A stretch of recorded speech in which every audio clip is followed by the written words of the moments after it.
Growing up, we fostered over 70 kids through the foster system, and some were domestic, which means they were from the area that we were living in. My mom was a really strong figure, but with so many kids in our house, it was really hard because emotionally she wasn't available. She had to be a mom to 70 other kids. I often shut down and kept my problems and my issues really quiet and put them on the back burner because I didn't want to burden my household or my parents with another problem or another thing that they had to fix. So growing up, there was another little boy that my parents, they were in ministry together with. He violated me when I was 5 years old. This sort of relationship with this kid, we were 5, lasted till I was 10. At 5 years old, you don't really have words for what actually happened, From there, all of the shame, it literally just kept going in this cycle into an addiction to pornography and hating myself and self-image and self-doubt, all of the things that are attached to it, I literally struggled with for 13 years. Amid growing up in a household where I felt like I couldn't present my problems, that was the biggest one that I always hid.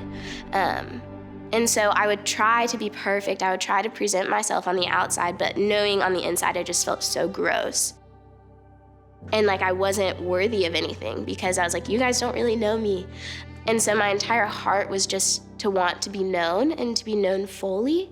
And I would try to get that in different ways, but it couldn't happen because I didn't let anybody know me. I was so wrapped up in sin and wrapped up in shame that I couldn't present myself or couldn't open myself up to other people.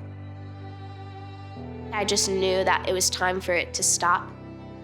And so I found a grit inside of me, and I ended up sitting down with my parents, and I just wrote them an entire 3-page letter of everything that I had struggled with. From that point forward, I never struggled with anything again. But it was also, that was just the beginning of my walk towards healing. So that's when the freedom came. I remember this one specific moment. I was at a conference. I just felt the Holy Spirit come over me, and I started bawling on the floor. And I knew that that was the moment that I was going to be done. Someone who was really influential in my life, he came and he prayed over me with my parents and literally was God's rewriting your brain right now. I legitimately felt God rewired my brain. And so there are thought processes that I had before that I don't have anymore.